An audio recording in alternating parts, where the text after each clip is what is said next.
সুপ্রভাত বন্ধুরা, চলে এলাম একটা নতুন ব্লগ ভিডিও নিয়ে। কেমন আছো তোমরা সবাই? আজকে শুক্রবার, ঠাকুরের বার, আর সময় হয়ে গেছে সকাল। মানেই খুব ব্যস্ততা আমাদের সবারই কাছে। তাই সকালবেলা কি বানাবো অনেক দিন ধরে চিড়েটা পড়েছিল, ঢেঁকি ছাটা চিড়ে, পোলাও বানানোর জন্য। তাই ভাবলাম আজকে একটু পোলাও বানানো যাক।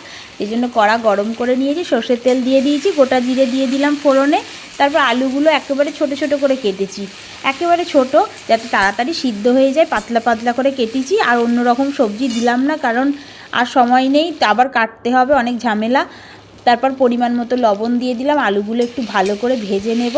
তারপরে চিড়েটা ভিজিয়ে রেখেছিলাম, ওটা জল ঝারিয়ে রাখতে দিয়েছি, কারণ জলটা ঝরে গেলে তারপরে এতে মেশাবো। তার মাঝে আমি একটু মশলা দিয়ে দিচ্ছি। হলুদ গুঁড়ো 1 চামচ দিয়ে দিলাম, 1/2 চামচ কাশ্মীরি লঙ্কার গুঁড়ো, আর 1/2 চামচ লঙ্কার গুঁড়ো দিয়ে দিলাম। এই মশলা, আর বিশেষ কিছুই মশলা দেবো না। ঝালটা একেবারেই সামান্য দিচ্ছি, কারণ বাচ্চারা তো সব খাবেই, সব শেয়ার করে খায় আমার মেয়ে বন্ধুদের সাথে। তাহলে বেশি ঝাল দিলে তো খেতে পারবে না। তারপর জল ঝারিয়ে রাখা চিড়েটা মিশিয়ে দিচ্ছি এর সঙ্গে, ভালো করে একেবারে নাড়াচাড়া করছি। হাই আঁচটাকে বাড়িয়ে দিয়েছি, বাড়িয়ে দিয়ে আর জল একটু ভাব আছে তো, সেটা শুকনো করে নিচ্ছি। আর এটাকে আমি ঢাকা দিয়ে কিছুক্ষণের জন্য সিদ্ধও করব, মানে আঁচটাকে কমিয়ে দিয়ে।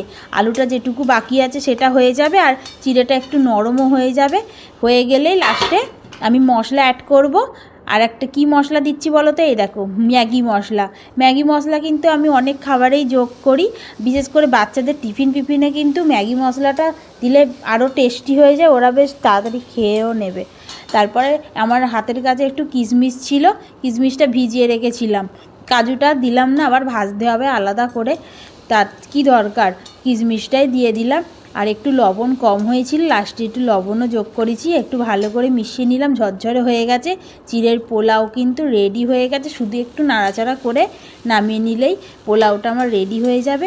এরপর টিফিন বক্সে ভরে দেওয়ার পালা। টিফিন বক্স ভরে দিলে আমার কাজ অনেকটা কমপ্লিট হয়ে যাবে। সকালে এই যে ব্যস্ততা থাকে বন্ধুরা, সবার ঘরে থাকে। আর তার মাঝে আবার আমি গরম জল করে নিয়েছি। গরম জলে এই যে আমুল দুধ দিয়ে দিচ্ছি, ও একটু চকোস খেয়ে যাবে। সকালে গরুর দুধ কোথা থেকে পাবো?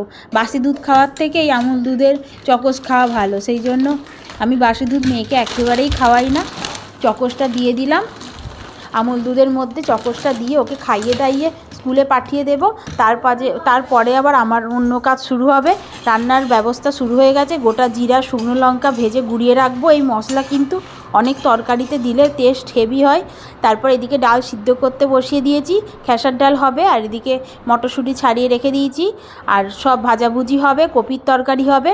তাহলে বন্ধুরা, আজকের ব্লগ ভিডিও কেমন লাগলো? ভালো লাগলে অবশ্যই কমেন্ট করো। ধন্যবাদ সবাই।